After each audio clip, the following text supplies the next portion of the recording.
حبیب اگلا سوال یہ ہے کہ حضرت عائشہ جو حدیث بیان کرتے ہیں مشکات میں کہ حضرت عائشہ رضی اللہ تعالیٰ عنہا نے نبی علیہ الصلوۃ والسلام سے پوچھا کہ کوئی شخص ایسا بھی ہے کہ جس کی نیکیاں ستاروں کی مانند ہوں، تو اللہ کے رسول علیہ الصلوۃ والسلام نے فرمایا عمر۔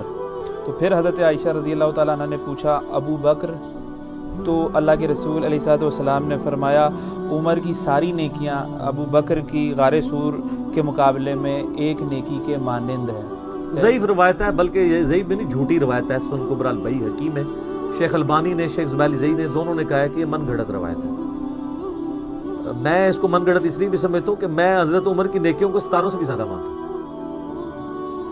ٹیکنیکلی میں ثابت کروں گا، ان کے جو امت پہ احسانات ہیں، صدقہ جاریہ ہے، وہ آپ سوچ بھی نہیں سکتے۔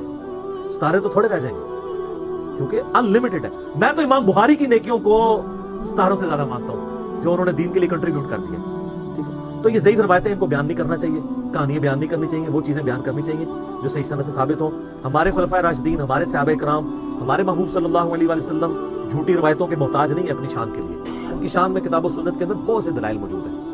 تو اس طرح کی چیزیں بیان کرنے سے نقصان یہ ہوتا ہے کہ جب آپ نبی علیہ السلام کا نام بیچ میں لے آتے ہیں تو یہ کام ہلکا نہیں ہے، یہ ذہن میں رکھیے گا۔ بخاری مسلم دونوں میں حدیث ہے، مولا علی جب خوارج سے جنگ کے لیے نہروان کی طرف جا رہے تھے تو انہوں نے اپنے ساتھیوں کو کہا کہ میں آسمان سے زمین پر گر جانے کو ترجیح دوں گا اس بات پر کہ میں رسول اللہ پہ کوئی جھوٹی بات منسوخ کر دوں۔ یعنی مجھے یہ تکلیف تو گوارا ہے کہ مجھے آسمان سے زمین پہ کوئی پٹک دے، لیکن یہ چیز گوارا نہیں کہ میں نبی علیہ السلام پہ کوئی ایسی بات بیان کروں جو میں نے خود سنی نہ ہو، کہ جھوٹی بات ہو۔ میں نے نبی علیہ السلام سے سنا تھا کہ خوارج کو جو جماعت قتل کرے گی وہ روئے ارض کی بہترین جماعت ہوگی اور خوارج بدترین مخلوق ہوں گے۔ وہ اپنے ساتھیوں کا موٹیویشن لیول رائز کر رہے تھے، لیکن اصل جملہ پہلے والا ہے کہ صحابہ کرام اتنی احتیاط کرتے تھے۔ کیوں؟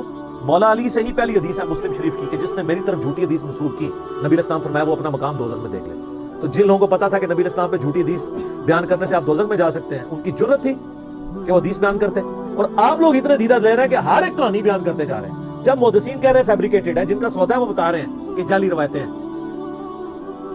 تو آپ کیوں نہیں بیان کرتے ہیں جو صحیح روایتیں؟ اس لیے نہیں بیان کرتے ہیں کہ مزہ جھوٹی کہانیوں میں ہی آتا ہے۔ لیکن واللہ وہ غامدی صاحب کی مجھے بات یاد آئی۔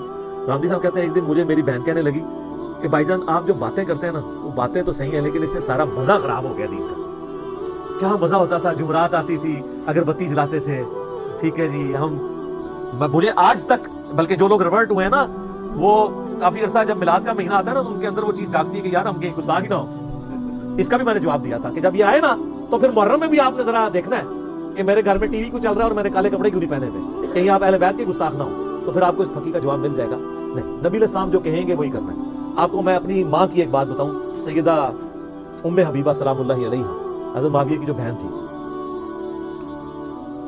ابو سفیان رضی اللہ تعالیٰ فوت ہوئے، بخاری مسلم دونوں میں آتا ہے تیسرے دن انہوں نے لا کے خوشبو اپنے جسم پہ ملی، تو عورتوں نے کہا آپ کا تو باپ مرا ہے۔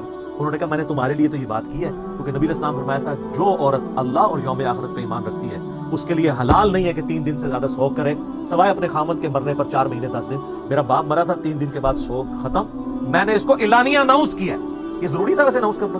نہیں، یہ اس لیے کیا تاکہ آپ کے دماغوں میں ڈرل ہو کہ دین آپ نے اپنی مرضی سے نہیں لینا، نبی علیہ السلام نے جو دین دیا ہے وہ لینا ہے۔ اس لیے ہم جان بوجھ کے ہم بھی ایسی باتیں کرتے ہیں، کہتے ہیں ہر ٹائم اختلافی بات کرتا ہے، تو میں کہتا ہوں اور کیا کروں آپ کے دماغ میں ڈرل کرنے کے لیے۔ اور میرا معصومانہ سوال ہے دنیا میں کوئی ایک بات ایسی بتائیں جس پہ اختلاف نہ ہو۔ پھر شروع ہوتے ہیں جی نماز پہ کسی کا نہیں ہے، نماز پڑھنی چاہیے کس طرح، ادھر ہاتھ باندھ کے پیچھے باندھ کے، اختلاف شروع۔ سر تسی کوئی ایک چیز نہیں پروڈیوس کر سکتے جو نٹی گریٹیز تک اپنی اصل کے اندر اختلاف سے پاک ہو، یہ ہو ہی نہیں سکتا۔ اگر یہ ایسا ہو جائے تو ساری جنتی نہ بن جاتے، یہ امتحان اللہ نے رکھا ہے۔ آپ سے پوچھ کے قرآن نازل ہوتا تو اس کے پہلے سر پہ لکھا ہوتا یا علی مدد شرک ہے، حاضر و ناظر نہیں ہونا چاہیے، علم غیب کا عقیدہ نہیں ہونا چاہیے، کام بھی ختم ہی کہ سمیت ہی سارے عقیدے سیٹ ہو جاتے، تو امتحان ختم ہو جاتا۔ اللہ نے یہ قرآن میں اصول بیان کیے، پھر دیکھا کہ کون ہماری، قرآن میں یہ بھی آیا تھا نا کہ جو لوگ ہماری آیات میں ہمیں ہرانے کی کوشش کرتے ہیں ان کو عذاب دیں گے۔ یہ اللہ کو ہرانے کی کوشش کرتے ہیں جب یہ مولڈ کرتے ہیں۔ قرآن میں سورہ قصص کی 44 نمبر آیا تھا نا، اے نبی کوہ طور کے موقع پر جب ہم نے موسیٰ کو ندا دی نہ آپ وہاں موجود تھے اور نہ گواہ تھے، تو حاضر و ناظر دونوں ختم ہو گیا۔ باقی جگہ آتے تھے اے نبی تم موجود تو نہیں تھے جب ہم نے کوہ طور پہ موسیٰ کو پکارا،